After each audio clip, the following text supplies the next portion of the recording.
to talk about Limitless episode 2, Badge, Gun.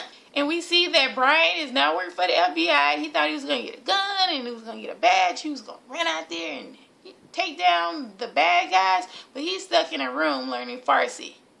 And it was funny because Boy gave him a gun and a badge, which was a tape dispenser and a stapler. Boy and Harris go out to investigate a car accident because the person that died he was investigating and taking down different people that he shouldn't be. So he had enemies in high places. So they wanted to see, was it foul play or did he just really die in a car accident? Brian, being bored, looked up the guy, put it together that it probably was a magnetic chip on the car to set off a bomb.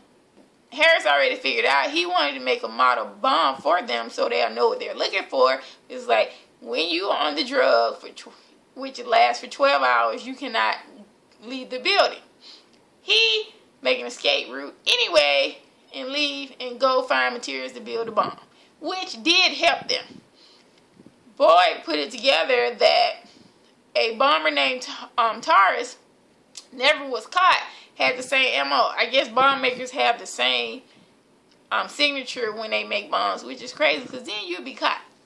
They put it together, and then Brian, yet again, find out the person that normally gives his professional opinion after a bomb has been detonated or killed someone is a person that's actually Taurus. They go to his location, they find bomb parts and money and everything, so then he confesses who hired him, and then he also tells them who ever hired him before. But it was only attempted murder because he never got the chance to detonate the bomb because the guy died before. They examine him again, and he died of a stroke. Brian don't think someone 28, never smoked, never had any health issues, would just die from a stroke. So he goes out again, which this time he was nice enough to tell his babysitters, Mike and Ike as he called them, that he's sorry, which I thought was funny. He goes out and asks questions at hospitals and stuff. So he comes back. At this point, he's in trouble. Like, he's in real trouble. Goes back to Harris, breaks in her house again, and gives her the theory that if you have a certain genetic marker that only in males, you can get this virus. And if you do have the marker, you not only get the flu, but you would die. If you didn't have the marker, you just get flu. He goes back to the FBI. He already knows he's about to get fired. And it was funny because when they came in, it was a song playing about something about being fired, and then they were mouthing the same thing, like, fire! I feel like this show has some comedic aspect of it besides Brian, you know, being totally 28, you know, a slacker, woo, having fun all the time. Harris takes his tip, goes to a coffee shop because it all originated at the coffee shop where the three guys died. And then she sees a video where this guy was spraying a coffee mug, but the two guys died, and then the lady was fine, but then they thought she was a target. Brian takes another pill and is like, no, it can't be the lady because it's a marker, so it must be somebody she's close to that they can't get to. They look at the video, and then she goes and have an affair with the general.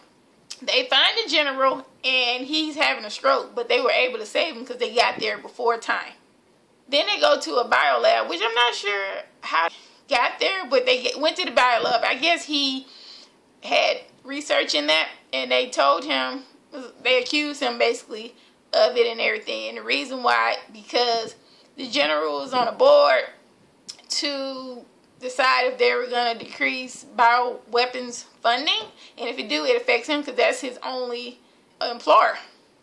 And the person that was going to take the general's place was all for bioweapons.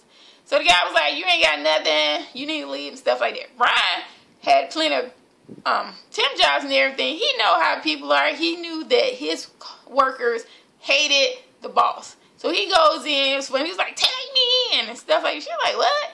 And he goes in, he talks to him and was like, if you hate your boss and you think he a killer, email me the files. But he thought he had this FBI email address, which I don't understand why she didn't give him her address. So he gave this weird ninja versus email address, and then people were actually sending him stuff right away.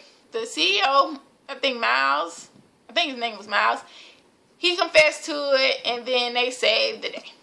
Let's get to Brian's personal life.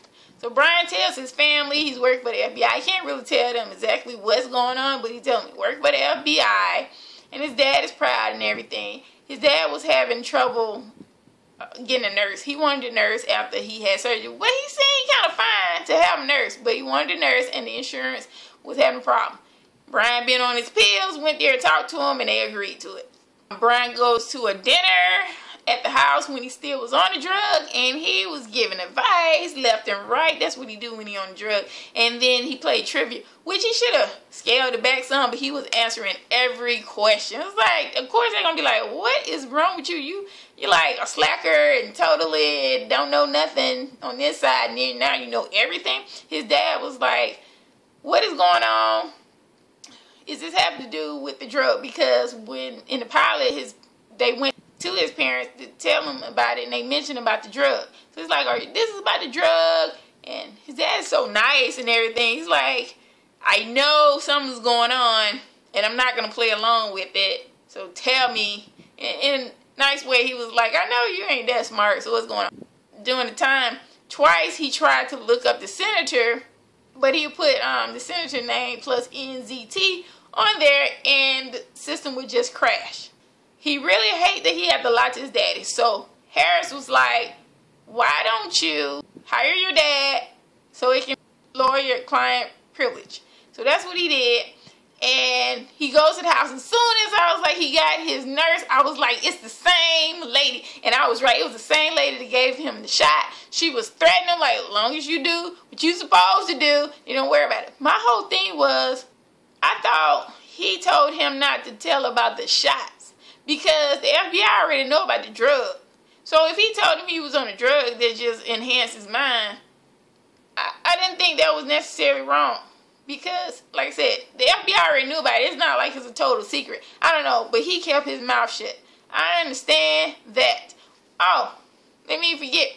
Harris sit here and looked out for him. Now he's out in the field. So that's going to be good. And then he got his little company ID. He didn't get a badge, but he had a company ID. Leave a message. Let me know what you think. Subscribe to this channel. Follow me at Twitter and Instagram at Really Madalyn. And I'll see you next week.